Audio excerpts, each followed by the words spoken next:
नहीं सकते थे कि कभी जनप्रतिनिधि प्रशासक लग सकता है। ये भजनलाल सरकार की हिम्मत है और भारतीय जनता पार्टी की ताकत है कि हमने निर्णय लिया कि जनप्रतिनिधि को प्रशासक लगाए। आप नरेंद्र कटारा जी जुड़ चुके हैं जो कि बीजेपी के प्रवक्ता हैं।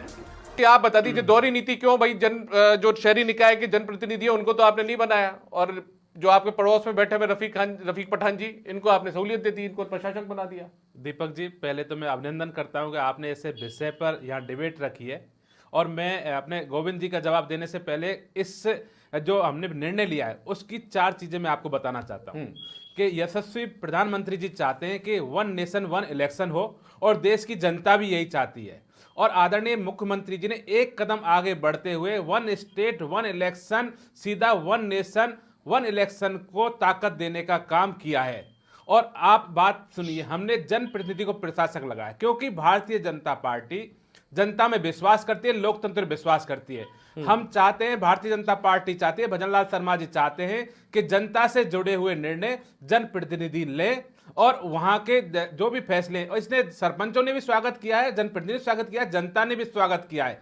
इसके साथ ही ये आप जानते हैं कि जनता का कितना समय बर्बाद होता था और कितना पैसा बर्बाद था, और ये कह रहे हैं कैसे इस इलेक्शन को कराएंगे। इसकी कड़ी में आप समझिए, जब सब लोग बराबर में आ जाएंगे, एक छोटी सी सीधी सादी बात कि जब सब लोगों का चुनाव एक साथ होगा तो एक 1 इलेक्शन 1 स्टेट हो जाएगा। कुछ लोगों का कार्यकाल बढ़ा के वहां ले जाया जाएगा जहां सब लोगों का कार्यकाल खत्म हो रहा है। और जनता के कल्याण की सोच भारतीय जनता पार्टी रखती है, नरेंद्र मोदी जी रखते हैं, भजनलाल शर्मा जी रखते हैं। हम जनता के समय को और जनता के पैसे को बचाना चाहते हैं और लोकतंत्र को ताकत देना चाहते हैं कि जनता के कामों में सरकारें अधिक से अधिक समय दे सके, क्योंकि रोज रोज के चुनावों से नेताओं का भी समय बर्बाद होता है, मशीनरी का बर्बाद होता है, पैसा भी बर्बाद होता है और समय भी बर्बाद होता है। 1 election 1 nation 1 election 1 state 1 election बहुत बड़ा ही चमत्कारी और बहुत ही गुणकारी और लोकतंत्र के लिए बहुत ही महत्वपूर्ण बदलाव है। इस जो दीपक जी कह रहे हैं, आपको स्वागत करना चाहिए कि एक कदम जो आगे का है वो तो हमने बहुत अच्छा लिया। हमने जनता से चुने हुए प्रतिनिधियों को प्रशासक लगाया।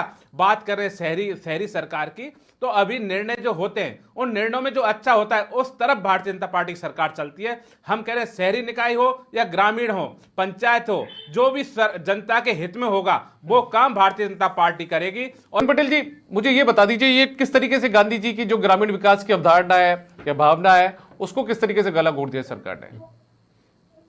देखिए दीपक जी, जिस तरह से अभी मेरे सत्ता पक्ष के प्रवक्ता नरेंद्र जी कह रहे थे कि कांग्रेस को इसका स्वागत करना चाहिए, तो मैं इनको बता देना चाहता हूं, सबको भी पता है कि हमारे पूर्व प्रधानमंत्री राजीव गांधी जी ने जिस तरह से पंचायती राज को सशक्त करने का काम किया था, उसको कमजोर करने का काम भाजपा सरकार कर रही है।